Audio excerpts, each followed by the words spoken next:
Tell me about a time where your quick thinking probably saved your life. Strap in for this one. So this is about my mum, not me. Gonna preface this by saying we're very similar, we both like to talk a lot. So it's the early 90s, and my mum and her friend have just ditched school. Cause it's hot and they want to go swimming. So they're hitchhiking down the road and it's all just Australian bushland around. Finally, a car pulls over. They both get in, my mum gets in the front seat, her friend gets in the back seat. And immediately they both get that just gut feeling. Something was wrong. They had just gotten into the car of then unknown Australian serial killer, Ivan Milat. He had been killing people for years at this point, and no one had found out it was him yet. But they both just got the feeling that something was really wrong. So my mum starts talking. Oh my gosh, Naomi, we're gonna get in so much trouble when we get home. I think I just saw our neighbour drive past. Oh, we're gonna get in so much trouble. Dad said we can't hitchhike anymore. You know my dad, right? He's the senior sergeant in town. I like your car. My dad and I saw this one the other day actually in town. He said it would make a great first car for me. Part 2. Now this was in the town called Bargo. I'm not expecting you to know this town, but it's rural, Australian, hot, there's plenty of bushland and not many houses. And my mum and her friend are 17 and in the car of serial killer Ivan Milat. As I said, my mum's just talking. She even starts talking about how she knows his family. Oh, I think your brother is my brother's footy coach. Yeah, your niece is in the year below me at school. Saying everything she can to establish a connection between the two of them. Even though she had no idea who he was, she trusted her gut and was just trying to let him know that if he did something, he would be caught. Now, he ended up pulling over and just saying, you girls should get out now. And my mum's friend was like shaking in the back seat. She had just frozen up. And it was only a few years later that straight out of high school, my mum joined the police force. She wasn't there for very long, but in the time that she was, the bodies were found of Ivan Milat's victims and he was arrested. And she recognized him from when she hitchhiked with him. I don't know if they would have killed us, but they killed somebody like us. So in 2012, I was working on seeds in Nairobi, Kenya, trying to help women there. And for fun one night, a friend and I decided to go see a witch doctor to get our fortunes told. We had to pick the witch doctor up, and we had a local driver. And a couple minutes after he was in the car, suddenly these guys with AK-47s in plain clothes just came around the corner. They forced the driver to get out of the car, and they forced us out of the car too. Then they made us get back in, and they just drove us away. So we just figured we were being kidnapped. But it turned out that they were corrupt cops. At the police station, they took our cell phones and wouldn't let us call anybody. They held us overnight and the next day took us to an ATM to try and extort some cash.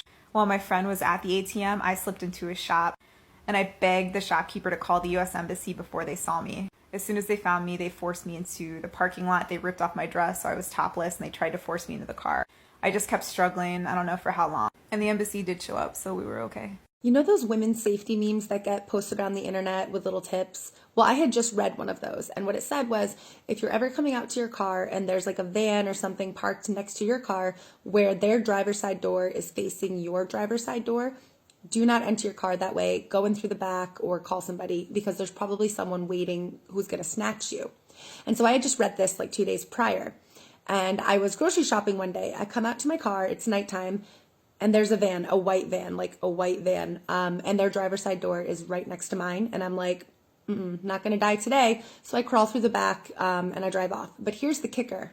The next day I go into work and my manager is telling a story about how she was also at the store last night. And there was this really creepy guy like following her around the store. And she actually had a security guy walk her out. And I'm pretty sure it's the same guy. And I'm pretty sure I almost got snatched. I was 17, I used to work at Subway, so I actually have 2 of these stories, but this is the first one. I was on the closing crew, so it was my job to make sure that the lobby got cleaned and that, the trashes were taken out and all that stuff. It was policy that we were supposed to make sure that the doors were locked, but I was about to take the trashes out as soon as I was done mopping, so I did not have the door locked. I was working with a coworker, but he was in the back, so it looked like I was out there alone. Well, my mop bucket got dirty, so I went into the back to go change out my water, and I heard the ding of the bell. I go out there like, hey, I'm so sorry, we're closed, and there's nobody out there. But I can hear somebody out there. I hear shuffling. So I go into the back and I go get my coworker who's a guy. I say, hey, I think you need to come up here and come help me out with this. As we turn around the corner, there is a guy peeping over the register, trying to look into the back of the store where I just went. Luckily, my coworker confronts him like, hey, can I help you with anything? He laughs, he says no. Walks out. So we call the police because that was kind of fucking strange, right? This guy had army crawled across the floor and the police said that they recognized his tattoo. He was wanted for rape. I was in the hospital a few years ago as a patient. I'm also a nurse, but I was in as a patient. And about midnight, the intercom system came on, and I was assuming they were going to be like a code blue or something like that. But instead, they said active shooter, second floor.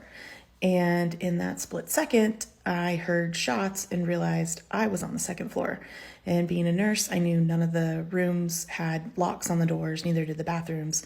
So I got myself into the bathroom, and because the bathroom door opened out, I couldn't barricade it at all.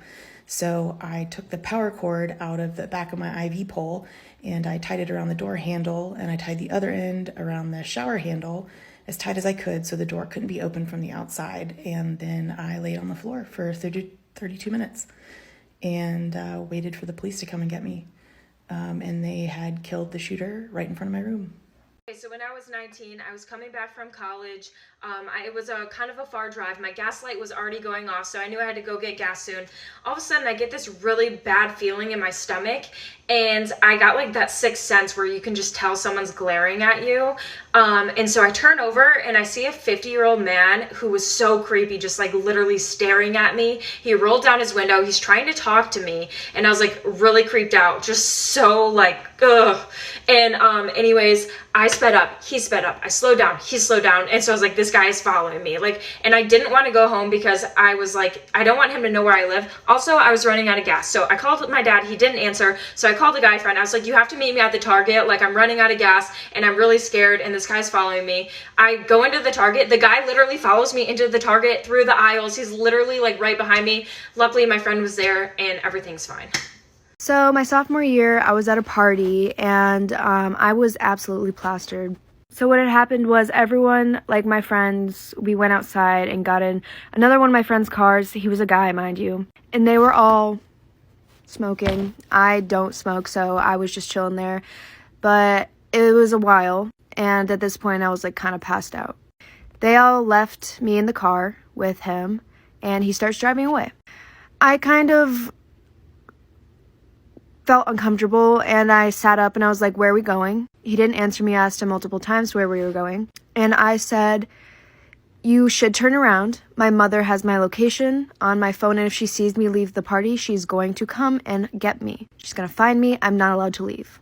He then turns the car around and parks back in the driveway of the party, and to this day I still wonder where he would have taken me if I didn't say that. A few years ago, I went on a road trip from New York to Florida, then back up to New York. On the way back up to New York, I stopped in the middle of nowhere because I needed food, I needed gas, and I needed a bathroom. So I find a gas station with a Subway. So I get my gas, I get my sandwich, and I bring it back to my car where I start eating it in the driver's seat. Which then a man approaches my window and he taps on it, and it's the middle of the day. If it was nighttime, I would have ignored him there. But, you know, I rolled it down just a little bit to hear what he had to say. And he's all, hey, so my wife and my kid, they're over there in that car that I can't see. We actually don't have any money for gas. Do you think you can come with me to my car to help us? I also noticed you have a license plate from California and you have green hair. This has nothing to do with giving you gas money. And I just go, you know, sorry, I'm at the last leg of my road trip and I don't have any money. I spent it all. Ha, sorry. I hope you guys get some money. And I shut my window and I drove away, and I realize now, because I've heard enough stories like it, that that was probably a sex trafficker.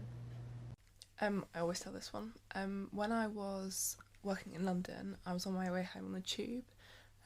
It was about 4 or 5 stops before I needed to get off, and I got on, and immediately I noticed these 2 men that were looking me directly in the eye. And it wasn't like checking me out, anything like that. They were looking me dead in the eye, literally like locked eyes with me. And after a few minutes, I was like, this isn't normal. This is really, really scary and really weird. So I was like, okay, next stop, I'll get off at the last minute so they can't then like follow me off of the train. So I waited and I waited and I waited just before the doors were going to close. So I jump off and they immediately start getting their bags out. They literally start following me off the train, off into the platform. I realise that, run round to the other side of the train carriage, get back on it. They're literally running after me at this point. But luckily the door shut between us. But again, they're looking me dead in the eye. And I was so scared at the stop that I had to get off. I hid in Marks & Spencer's for like an hour just to make sure they hadn't followed me.